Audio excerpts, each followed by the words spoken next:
प्रणाम आप सबको। साधु संगत को मैं प्रणाम करती हूँ। मंजसीन ये बच्चा है, इसको भी प्रणाम करती हूँ। जितने यहाँ पे 32 जत्थेबंदियाँ हैं, ढलेवाल साहब, राजेवाल साहब, चढ़ूनी जी, राकेश टिकैत, आप सबको मेरा नमन है। उस नमन का कारण बोल भी बता दूँ। आपने सोचा होगा मैं अपने बच्चों को क्यों प्रणाम किया। बच्चे भगवान का अवतार होते हैं, सच्चे होते हैं, अच्छे होते हैं और वो मन की बात करते हैं, जन की बात करते हैं। मैं बिना इस मंच पे वाहिगुरु को अपना सजदा किए हुए कुछ भी बोलना अपनी बदतमीजी समझूंगी। आद निरंजन है गुरु नानक, तार के मूरत है जग आयो। लोक सुनो परलोक सुनो, तारे निवारण है जग आयो। वाहिगुरु जी का खालसा, वाहिगुरु जी की फतेह। मैं ये बहुत बड़ी एक कविता है और रस और ताल में है। मेरी हालत थोड़ा 2-3 दिन से नाजुक थी, बुखार और खांसी था, इसलिए मैं हाजिरी देने नहीं आई। मैं अगर आपके बीच में हाजिरी देने नहीं आऊं तो मुझे जीने का अधिकार नहीं, क्योंकि ना मैं यहाँ पर मुंह दिखा सकती हूँ इस लोक में, ना उस लोक में। ये आंदोलन धरती माता के लिए कर रहे हैं आप लोग, अपनी माँ की रक्षा के लिए कर रहे हैं। जननी के बाद पूज्य धरती माता ही होती है और इस पर जो शहीदी दी है वो अनादिकाल से दी है। इसीलिए मैंने जब नानक बादशाह के शान में कहा तो मैंने कहा आद निरंजन है गुरु नानक। वो आदि है, अनंत है, अकाल पुरुष है, काल से परे है, आप में भी है, हम में भी है। इसीलिए मैंने आपको साथ संगत कह के वो प्रणाम अर्पित किया। और वो मैं बार बार कहती आई हूँ कि उन्होंने पूरे विश्व का भ्रमण किया था पैदल मर्दाना भाई के साथ में, और वो सिर्फ मानवता के पुजारी थे। और मानवता का पुजारी पहले धरती का भी पुजारी होता है, इसीलिए उन्होंने पूरे विश्व की यात्रा की। किसी एक धर्म, किसी एक संप्रदाय, किसी एक जत्थे के वो पूज्य नहीं थे। सब में उन्हीं की लौ थी और सब में वो अपनी ही लौ देखते थे।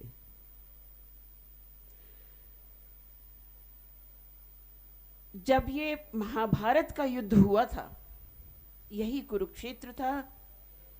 इसी पांचाल, इसको आज आप पंजाब कहते हैं, पंज दोआबे से बना हुआ क्षेत्र पंजाब कहा गया। यहीं से कुंती माता थी। पांचों पांडव इसी धरती से थे। धृतराष्ट्र इंद्रप्रस्थ आज की दिल्ली में बैठा हुआ था। दुर्योधन इत्यादि उसके 100 पुत्र थे, अक्षौहिणी सेना थी। 18 दिन तक इसी कुरुक्षेत्र में युद्ध चला था। ये पंजाब सूबा अंग्रेजों के जमाने में भी हिमाचल, दिल्ली, हरियाणा, इससे भी आगे तक व्याप्त था। तो इस चोर चौकीदार ने पढ़ा नहीं है, इसको ये नहीं पता कि जहां तू कीले गाड़ रहा है ये तेरे बाप की विरासत नहीं है, ये उसी महाभारत काल से आ रहे पंजाब की विरासत है।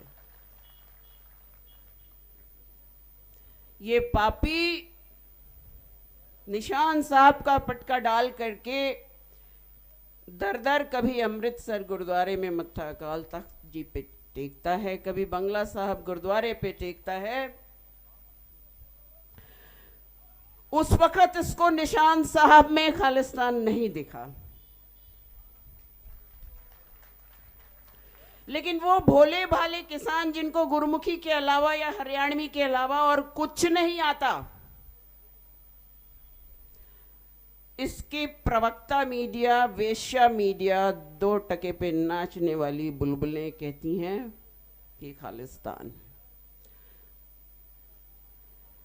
इन नामुरादों को ये भी नहीं पता कि खालसा का मतलब क्या होता है। खालसा का मतलब होता है सत्यमेव जयते। सुप्रीम कोर्ट भी आज बौना हो गया, सारी संस्थाएं खत्म कर दिया इस आदमी ने। ये तानाशाह नहीं है, तानाशाह में भी कुछ अनख होनी चाहिए, रावण जैसा विद्वान तो होना चाहिए कम से कम। ये तो एक दल्ला है, कुत्ता है, लैब्राडोर।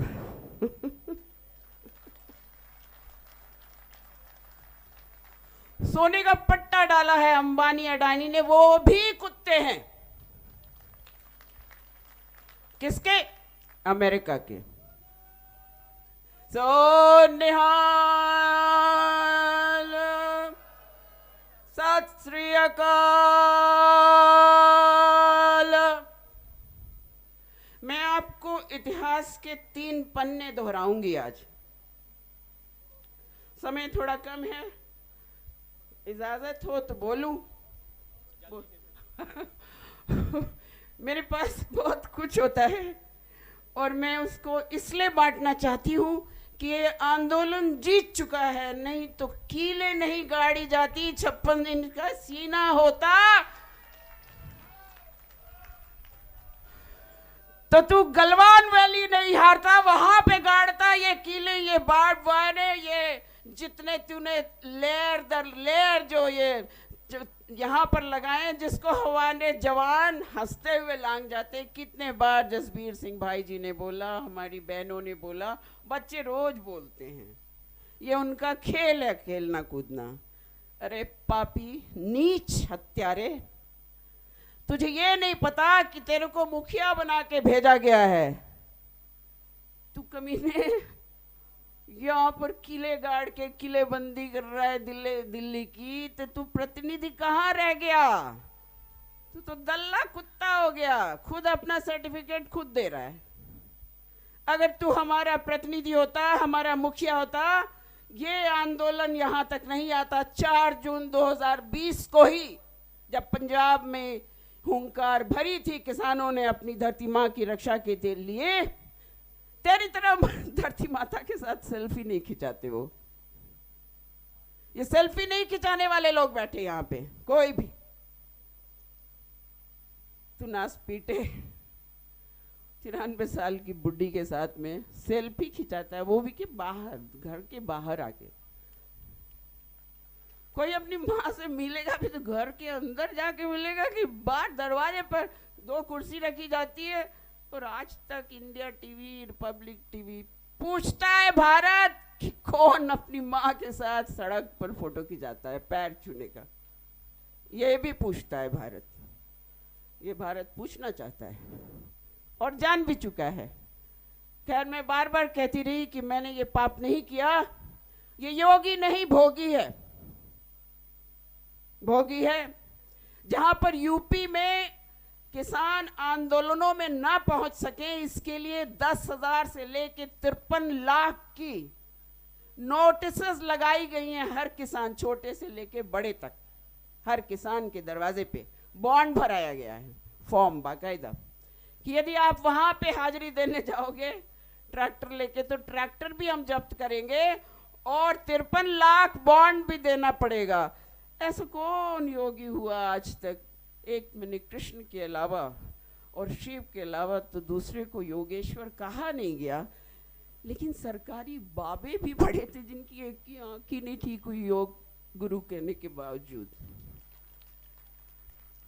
बड़ा भौंकते थे। इसी रामलीला ग्राउंड में सुमन नाम की एक लड़की का सलवार कुर्ता पहन के बज गया था ये रामदेव। जाके कहाँ छिपा था? बंगला साहब गुरुद्वारे में। तब खालिस्तान नहीं दिखता था आरएसएस वालों को,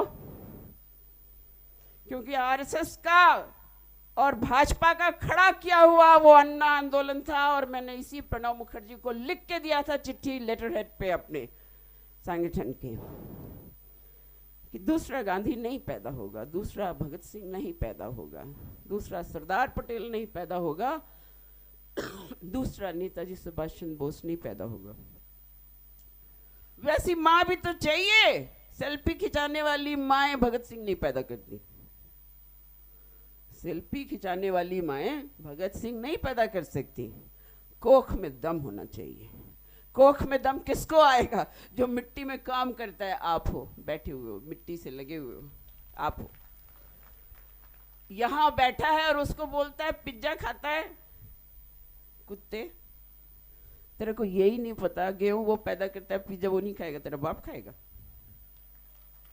बताना चाहूंगी थोड़ा सा, बिरसा मुंडा की जो 1857 की गदर हुई थी, उससे पहले लगभग भारत जो है पूरी तरह से गुलाम हो चुका था। लेकिन बिरसा मुंडा के नेतृत्व में आदिवासियों ने अंग्रेजों की गुलामी नहीं मांगनी थी और तीर से अंग्रेजों को लहूलुहान कर दिया था। वो बिरसा मुंडा को सरेआम पेड़ पर फांसी अंग्रेजों ने दी थी। उस बिरसा मुंडा के लोग यहाँ थे आज, जो अपने जड़ जंगम और जमीन के जंगलों के लिए लड़ रहे हैं आज भी। और वहां अडानी के खाने खोल दिए हैं मोदी ने जब से आया है।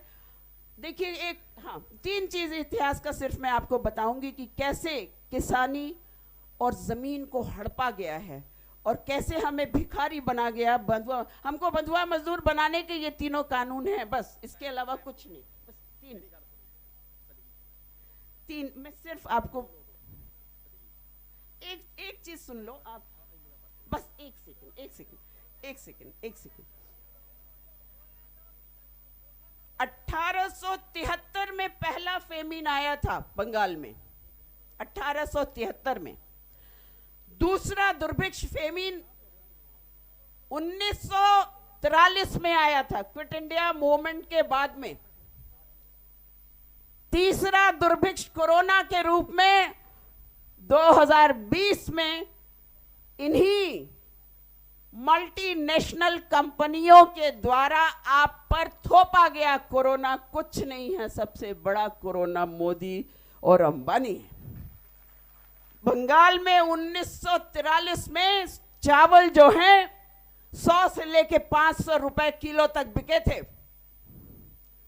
आप लगा लीजिए कि 1943 में 100 रुपए और 500 रुपए की क्या कीमत रही होगी।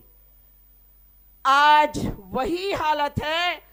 दिल्ली के शहरवासियों, नौकरी पेशे करने वालों को मैं उनकी आत्माओं को झकझोरती हूं और आवाज देती हूं कि तो आने वाले कल में तुमको रोटी नहीं मिलेगी, तुम बोरी में पैसे भर के ले जाओगे, नहीं मिलेगी।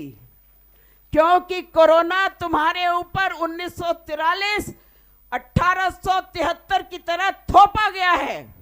महामारी तब भी नहीं थी, वो भूख से मरे थे। क्यों? अंग्रेजी हुकूमत ने सारी राशन जो है जब्त की हुई थी, अपने देश ले जाता था ब्रिटेन में, या उसकी फौजों को सेकेंड वर्ल्ड वॉर में मिलती थी। वही अभी भी होगा। हरियाणा में गोडाउन है, यूपी में गोडाउन है, झारखंड में गोडाउन है अंबानी अडानी के। आपके जितने भी पैदावार है 25 साल की, आपके जमीन को कॉन्ट्रैक्ट में लेकर के आपको सिर्फ बंधुआ मजदूर बना दिया जाएगा। वो अनाज, बेहतरीन अनाज विदेशों में जाएगा, आपको अनाज भी खाने को नहीं मिलेगा। इसलिए नौकरी पेशे वाले घर में बैठे हुए ये ना समझें कि हम क्यों इसमें शामिल हों। तुम्हें आने वाली नस्लें माफ नहीं करेंगी, क्योंकि तुम्हारा अता पता नहीं होगा। कोरोना कोई बीमारी नहीं है, प्लेग महामारी भी कोई बीमारी नहीं, भूख से बड़ी कोई बीमारी नहीं, गरीबी से बड़ी कोई महामारी नहीं। और इसने पूरे देश को भूखमरी और गरीबी में ढेलने का ठेका लिया है। बस इसके अलावा कुछ नहीं है। वो पाप किया भारत की जनता ने, उसी के प्रायश्चित में हम यहाँ खड़े हैं। बहुत समय ले लिया, वो नाराज हो रहे होंगे। मैं फिर आपसे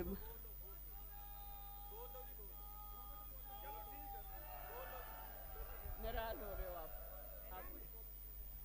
तो हम आज जो ये खड़ी है कौम, बुजुर्ग से लेके बच्चे तक, अभी वो महिला खड़ी थी, मेरे रोंगटे कांप गए थे कि उनके पति भी नहीं है, उनका बेटा भी नहीं है, लेकिन कमाल की वो धरती माँ है जो यहाँ पर आपको हौसला देने के लिए आपसे कंधे से कंधा मिला के लड़ी है।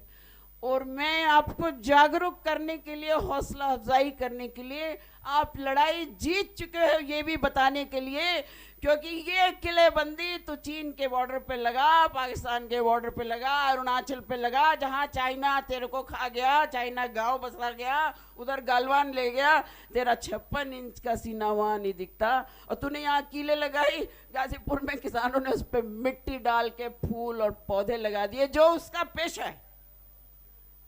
किसान को तू कांटे देगा तो भी वो तेरे को अनाज देगा। कंजर, तेरे पापों का कोई अंत नहीं है और तुझे नरक में भी ठाव नहीं मिलेगी। ये तो मैं लिख के देती हूँ, इस लोक में भी परलोक में भी नहीं है। और इसके साथ के जितने वो राजनाथ सिंह लोड़मुहा हो, यही लोड़मुहा तब उत्तर प्रदेश का मुख्यमंत्री होता था। महेंद्र सिंह टिकैत किसानों की मांग लेके लखनऊ रवाना हुए थे, तो ये कहता है, अभी अभी पिछले साल इसने कहा, ये बिल पास होने से पहले, आप नाराज हो, देखो बेटा मेरा नाराज हो रहा है, अब बस करते हैं। वाहिगुरु जी का खालसा।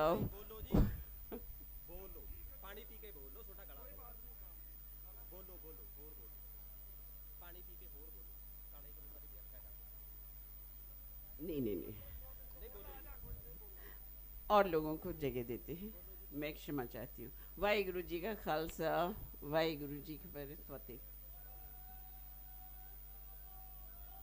सत श्री अकाल। सो धन्नवाद ते अडानी तो बानी जड़े वो इत्थे पूरी ऐस करनगे ते असीं बाहरों आ के ते सैर सपाटा इत्थे करया करांगे। कोई इत्थे किसान ना रहूगा, कोई इत्थे मजदूर नहीं रहूगा। पर वो देखो उन्होंने इन्नी शर्म नहीं, पर मठियाई का तुसीं डब्बा सारा भी खाली करता, जहर करता, खाली मानते हैं, पर जहर जड़ा वो एक तुबका भी लगा रहे तो वो सारे बंदे मार दिंदा। तुसीं डब्बा ही क्यों नहीं खाली कर देंदे, डब्बे नूं साड़ ही क्यों नहीं देंदे? साड़ तो बाद तुसीं किसानां नूं क्यों नहीं कहिंदे भई आओ भई असीं डब्बा भी साड़ता, हुण बही के तुसीं साडे नाल गल करो। फिर मोदी सरकार दी वेखो, ये मोदी इन्ना